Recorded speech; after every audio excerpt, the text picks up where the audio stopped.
शनिवार के दिन जो पीपल के वृक्ष में सरसों के तेल का दीप लगाता है उसको शनि कभी परेशान नहीं करता। यह शनि उतर रहा है, ये किसी से पूछने की जरूरत नहीं पड़ती, अपने आप मालूम पड़ जाता। कैसे? शनि कथा अगर आपने सुनी हो तो उसमें व्याख्यान आता है शनि कथा में, पांव की चप्पल बार बार टूट रही हो, कमर से नीचे जो वस्त्र पहने हो वो फट रहे हो, कहीं पजामा है, धोती है, आदि वस्त्र हैं, कपड़े हैं, वो अपने आप फट। आज के जमाने में तो फटे फटाए पहनते हैं लोग, फैशन।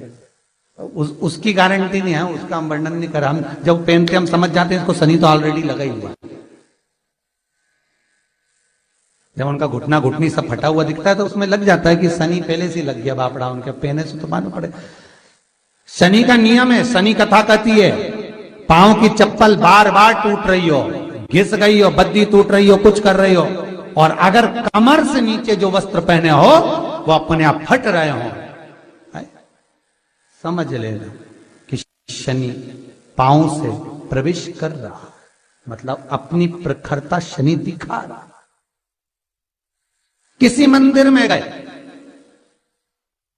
महाराज और वहां जाने पर चप्पल चली गई तो समझ लेना शनि की कुदृष्टि अब पड़ना बंद होना चालू हो गया। कितना सुंदर कहा है महाराज। जूता चप्पल आज के जमाने में तो फैशन हो गई साहब, घर की चप्पल अलग होती है, बाहर की चप्पल अलग होती है। लोग घर में चप्पल किचन तक में पहन के जाते हैं।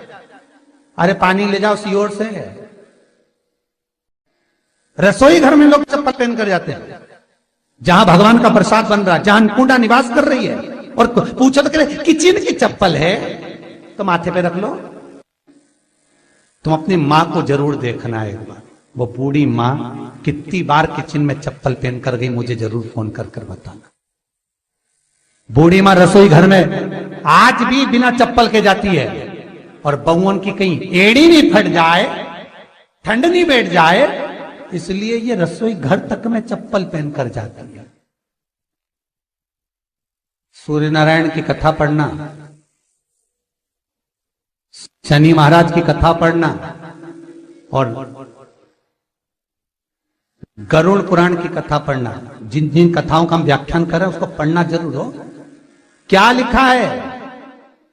घर के अंदर जब चप्पल जाती है, रोग, बीमारी, कष्ट, तकलीफ चालू हो जाती है।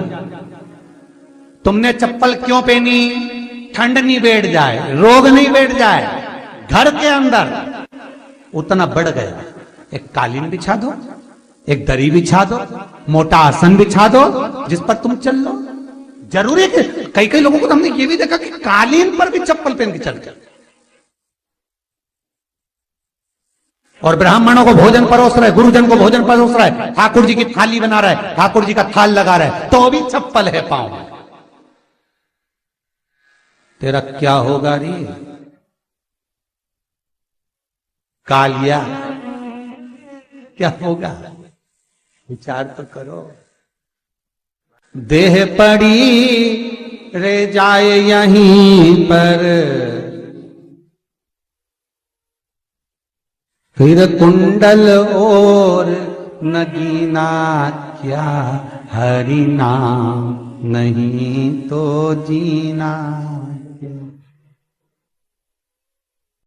अभी भी सुधर जाओ रे, अभी भी सुधर जाओ, नहीं सुधरो तो सिधर जाओ रे, या तो सुधरो नहीं तो सिद्धरो, थोड़ा सुधरो।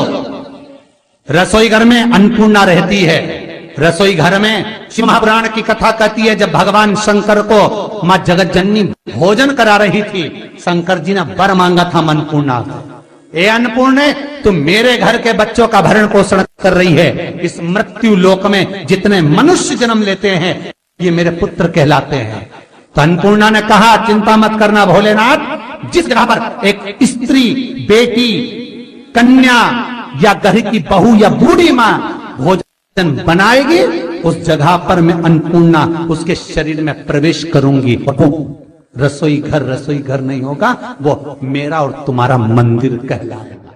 अब मंदिर में चप्पल पहनकर भोजन का निर्माण करना, ये श्रेष्ठता है। एक आसन पटक लो आप रसोई घर के अंदर, जिस आसन पे खड़े होकर आप भोजन बना लो, मोटा सा आसन रख लो, चप्पल की जरूरत ही नहीं।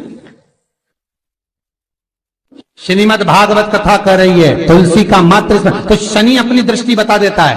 शास्त्र कहता है जब घर के अंदर प्रवेश करने के, जब आप घर में प्रवेश करें तो कोने में चप्पल को उतार दें। बाहर जगह नहीं है तो घर के अंदर प्रवेश कर लेफ्ट में चप्पल को उतार दें, और 7 या 3 कदम के अंदर चप्पल उतर जाना चाहिए घर के अंदर में।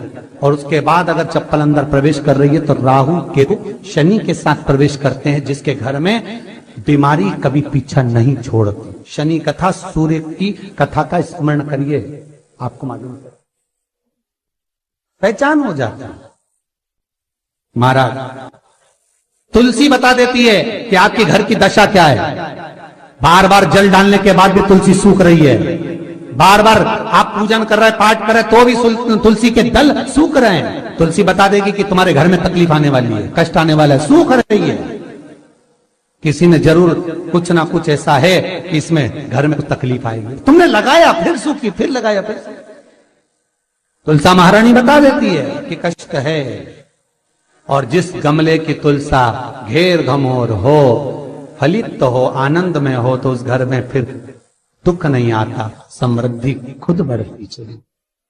जिन शंकर भगवान को आप जल चढ़ाते हो, जिन ठाकुर जी से आप लाड लड़ाते हो, जिन भगवान कृष्ण का आप स्मरण करते हो, राधा रानी का आप नाम जाप करते हो, जिस परमात्मा का आप भजन कर रहे हो, कीर्तन कर रहे हो, नाम जाप कर रहे हो, नाम स्मरण कर रहे हो, उससे तुम्हारा एक संबंध होना चाहिए, एक रिश्तेदारी होना चाहिए। और उससे जब तुम्हारा कोई संबंध रहेगा, उससे जब तुम्हारी कोई रिश्तेदारी रहेगी,